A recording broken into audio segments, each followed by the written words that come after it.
கிறிஸ்துவில் பிரியமான தேவ பிள்ளைகளுக்கு இயேசு கிறிஸ்துவின் நாமத்தில் உங்களை வாழ்த்துகிறேன். சில காரியங்களை பகிர்ந்து கொள்ள உங்களோட ஆசைப்படுகிறேன். கர்த்தருடைய பரிசுத்த ஆவியான உதவி செய்வாராக. பிரியமான இந்த நாட்களில் ஆண்டவரை துதிக்கிற காரியம்தானே, அதனால் எப்படி வேணாலும் ஆண்டவரை துதிக்கலாம் என்று அநேக கிறிஸ்தவர்கள் நினைத்து கொண்டிருக்கிறார்கள். அதுபோல் அநேகர் தங்களை ஆராதனை வீரர்கள் என்று சொல்லிக் கொள்ளுகிறவர்கள் எப்படி வேணாலும் துதிக்கலாம் என்று தான் இளைய சமுதாயத்தினரை, இன்னும் போனால் வளர்ந்த ஊழியர்களே கூட பெரியவர்களே கூட தவறாகத்தான் ஆண்டவரை துதிப்பதற்கு வழி நடத்தி கொண்டிருக்கிறார்கள். எப்படி வேணாலும் துதிக்கலாமா ஆண்டவரை? துதிக்கிற காரியம் தானே, அதனால் துதிக்கிற காரியம் இருக்கிறதுனால ஆண்டவர் அவரை துதிக்கும் போது நம்மளோட துதி ஏற்றுக்கொள்ளாமல் இருப்பாரா என்று நீங்கள் நினைக்கலாம். துதிக்கிற காரியம் தானே, எப்படினாலும் துதிக்கலாமே ஆண்டவரை அப்படின்னு. பிரியமான வசந்த வாசிக்கனை கேளுங்க. சங்கீதம் 7 சொல்லப்பட்டிருக்கிறது, நாம் அவரை எப்படி துதிக்க வேண்டும் என்று சொல்லி. அந்த விதமாக தான் யார் துதித்தார்? தாவீது துதித்தார். அவர் தாவீது தேவனை எப்படி துதிக்கிறார், எப்படி துதித்தார் என்பதை அவரே சொல்லுகிறார். சங்கீதம் 7 சங்கீதம் 17 வசனத்தில், நான் கர்த்தரை அவருடைய நீதியின்படி துதித்து உன்னதமான கர்த்தருடைய நாமத்தை கீர்த்தனம் பண்ணுவேன். எப்படி துதிக்கிறார் அந்த இடத்துல? அவர் எப்படி துதிக்கிறார் பாருங்க. நான் கர்த்தரை அவருடைய நீதியின்படி துதித்து.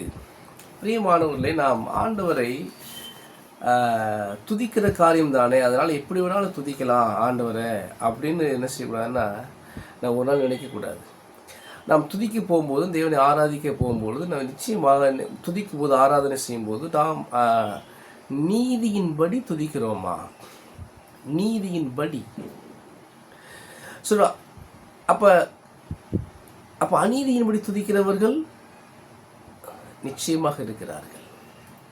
அநீதியின்படி துதிக்கலாம், ஆனால் நீதியின்படி துதிக்கிறவர்களாகத்தான் நாம் காணப்பட வேண்டும் தேவ சமூகத்தில். அநீதியாய் துதிக்கும் பொழுது பிரியமான ஆண்டவர் நம்முடைய துதியை அங்கீகரிக்க மாட்டார். நம்முடைய ஸ்தோத்திரங்களை ஆண்டவர் அங்கீகரிக்க மாட்டார். நீதியின்படி அவரை துதிக்க வேண்டும். மல்யுத்தம் வேதவசனம் சொல்கிறது, மல்யுத்தம் பண்ணுகிறவன் சட்டத்தின்படி பண்ணாவிட்டால் அவன் முடிசூட்டப்படான். இதைத்தான் பவுல் தீமோத்தேயுக்கு எழுதுகிறார். மல்யுத்தம் பண்ணுகிறவன் சட்டத்தின்படி பண்ண வேண்டும். அப்போ அதே போல கர்த்தரை துதிக்கிறவர்கள் நீதியின்படி துதிக்க வேண்டும். நீதியின்படி துதித்தால்தான் அதை ஆண்டவர் அங்கீகரிப்பார். சரி, நீதியின்படி துதிக்கிறதுனா என்ன? வசனம் சொல்லுகிறது, பயத்துடனே கர்த்தரை சேவியுங்கள், நடுக்கத்துடனே களி கூறுங்கள். பயத்துடனே கர்த்தரை சேவியுங்கள். அப்போ பயமும் நடுக்கம் இருக்க வேண்டும்.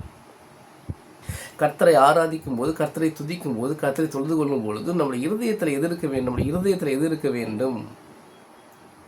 பயமும் நடுக்கமும் இருக்க வேண்டும். பயமும் நடுக்கமும் இல்லையா? நீ ஆராதிக்கிற இடத்துல பயம் இல்லையா? நீ ஆராதிக்கிற இடத்துல நடுக்கம் இல்லையா? அங்கே நீதியின்படி ஆண்டவரை யாரும் தொழுது கொள்ளவில்லை என்று அர்த்தம். உனக்கு முன்பாக மேடையில் நிற்கிற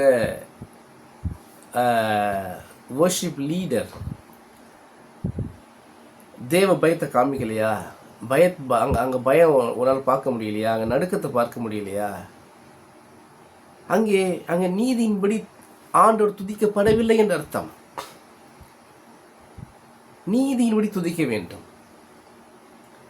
பயத்தோடு கர்த்தரை சேவிக்க வேண்டும், நடுக்கத்தோடு களி கூற வேண்டும். பாருங்க, வசந்த கவனமாக கவனிங்க.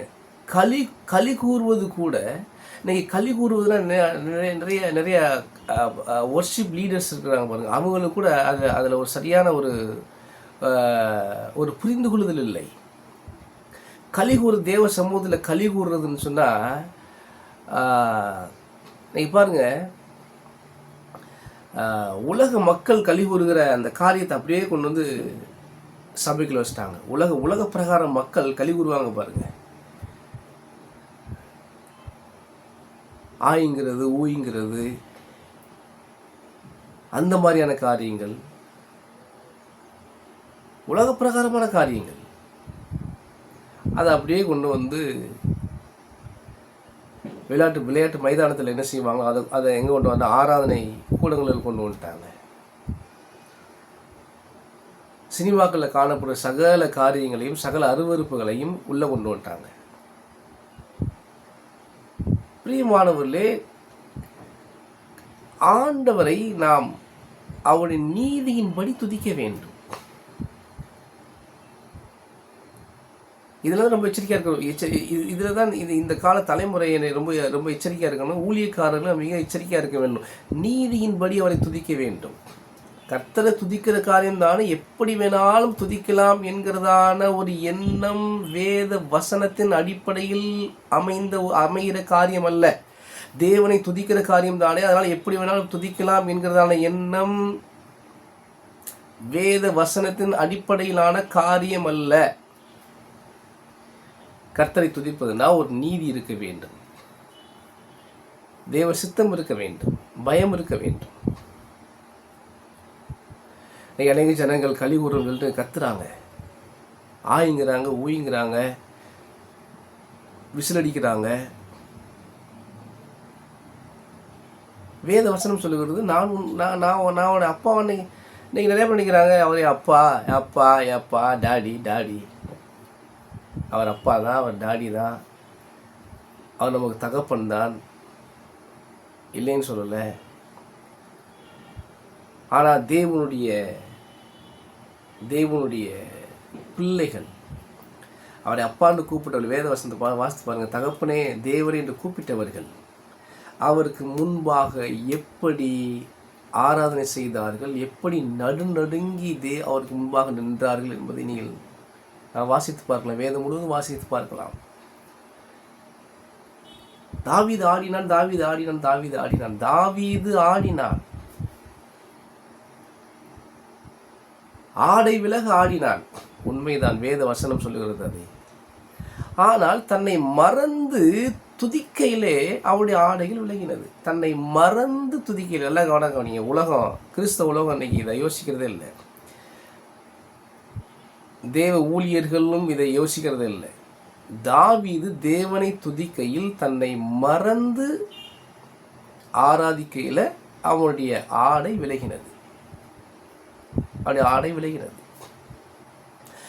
ஆனால் இன்றைக்கு நீ தேவனை துதிக்கிற, நீ தேவனை மறந்து துதிக்கிற மாதிரியான எந்த ஸ்டேஜிலுமே தேவனை மறந்து துதிக்கிற ஆட்கள் அல்ல.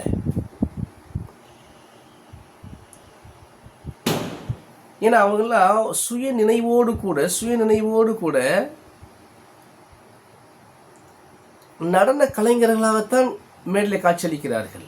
சுய நினைவோடு கூட தாங்கள் செய்கிறது ஸ்டேஜில் தாங்கள் பேசுகிறது என்ன பேசுகிறோம் என்பது அவர்களுக்கு தெரிகிறது. தாங்கள் செய்கிறது ஸ்டேஜில் நின்று செய்கிறது என்ன என்று அவர்களுக்கு தெரிகிறது. அப்படி இருக்கையில் எல்லாம் கவனிங்க, வந்து கோரியோகிராஃபர், அவங்க நடன கலைஞர்கள், நடனத்தை தான் சொல்லிக் கொடுக்குறாங்க. இன்னைக்கு சபைக்கு வர்ற விசுவாசிகளுக்கு, வாலிபர்களுக்கு, வாலிப பிள்ளைகளுக்கு நடனத்தை சொல்லிக் கொடுக்கிறார்கள். கேட்டால் எப்படி வேணாலும் ஆடலாம். நல்லா கவனிங்க. நீங்கள் எப்படி வேணாலும் ஆடலாம் என்று வேத வசனம் சொல்லவே இல்லை. எப்படி வேணாலும் ஆட விலகுறதுக்கு ஆடுங்க, இல்லைன்னு சொல்ல. ஆனால் தேவ சமூகத்தில் உங்களை இங்கே மறந்துருக்கணும். ஆனால் தேவ சமூகத்தில் மறந்து துதிக்கிற கூட்டங்களாய் இல்லை. நீ ஆடும்போது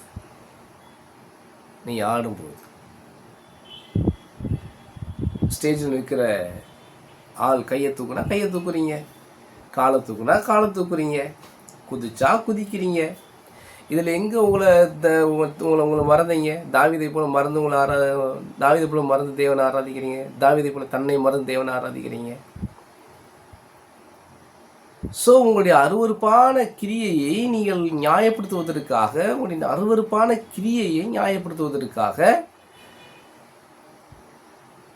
தாவீது ஆடை விலக ஆடினான் என்று சொல்லிக் கொண்டிருக்கிறீர்கள்.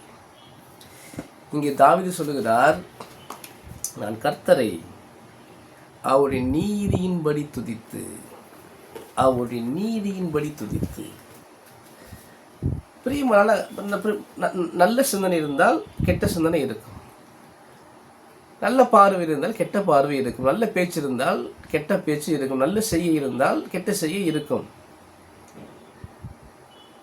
நல்ல நடக்கை இருந்தால் கெட்ட நடக்கை இருக்கிறது.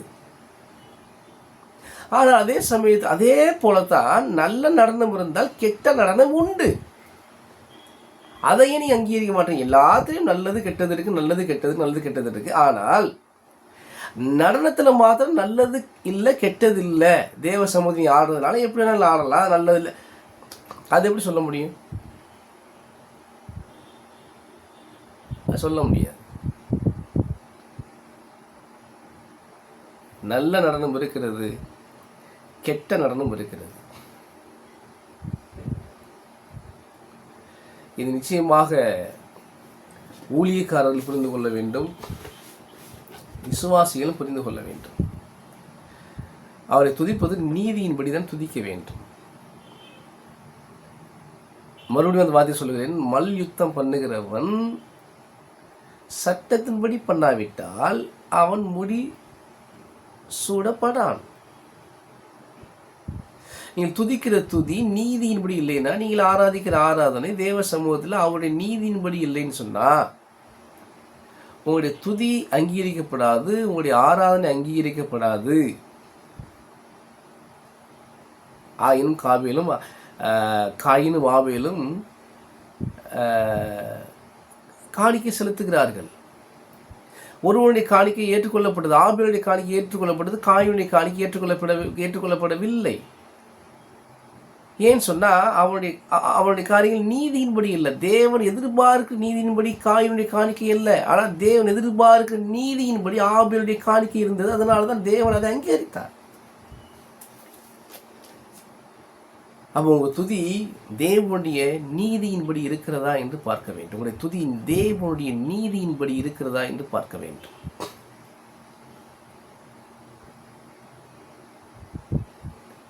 இல்லைன்னா நீங்கள் துதிச்சு என்னதே பிரயோஜனம்? ஏன்னா அதுக்கு பேர் என்டர்டைன்மெண்ட். இந்த வீட்டில் சும்மா இருக்க முடியல, பொழுது போல் ஆராதனைக்காவது போய் என்ன செய்வோம், 2 ஆட்டம் ஆடிட்டு வருவோம், 2 பாட்டு பாடிட்டு வருவோம். பொழுதுபோக்கு எவ்விதத்தில் பிரயோஜனப்படாது. பொழுதுபோக்கு எவ்விதத்திலும் பிரயோஜனப்படாது. அது உங்களை பரலோகத்துக்கு கொண்டு போகாது. உண்மையாய் ஆண்டவரை ஆராதிக்கிறவர்களாக இருக்க வேண்டும். உண்மையாய் ஆண்டவரை ஆராதிக்கிறவர்களாக இருக்க வேண்டும். நீதிமொழிகள் ஒரு வார்த்தை இருக்கிறதுக்கு ராஜாக்களுக்கு முன்பாக என்ன செய்த மேன்மை பாராட்டாது. அப்ப உலக பிரகாரம் ராஜாக்களுக்கு முன்பதாகவே நீ பயத்தோடு பக்தியோடு இருக்கிறாய். அப்ப நீ ஆராதிக்கிற தேவன் மிகப்பெரிய ராஜா அல்லவா? அவர் ராஜாதி ராஜா அல்லவா? ராஜா உலகத்தில் உள்ள ராஜாக்களுக்கே நீ ராஜாக்களுக்கு முன்பாகவே நீ பயந்து நிற்கிறாய், நடுங்கி நிற்கிறாய்.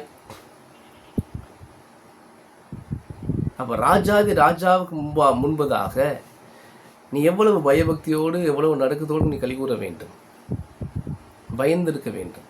கலிகூர்னா கூட வசனம் சொல்றது, கலிகூர்னா கூட நீ நடுக்கத்தோடு கலிகூறு. ஒரு பயம் இருக்க வேண்டும், ஒரு பயம் இருக்க வேண்டும்.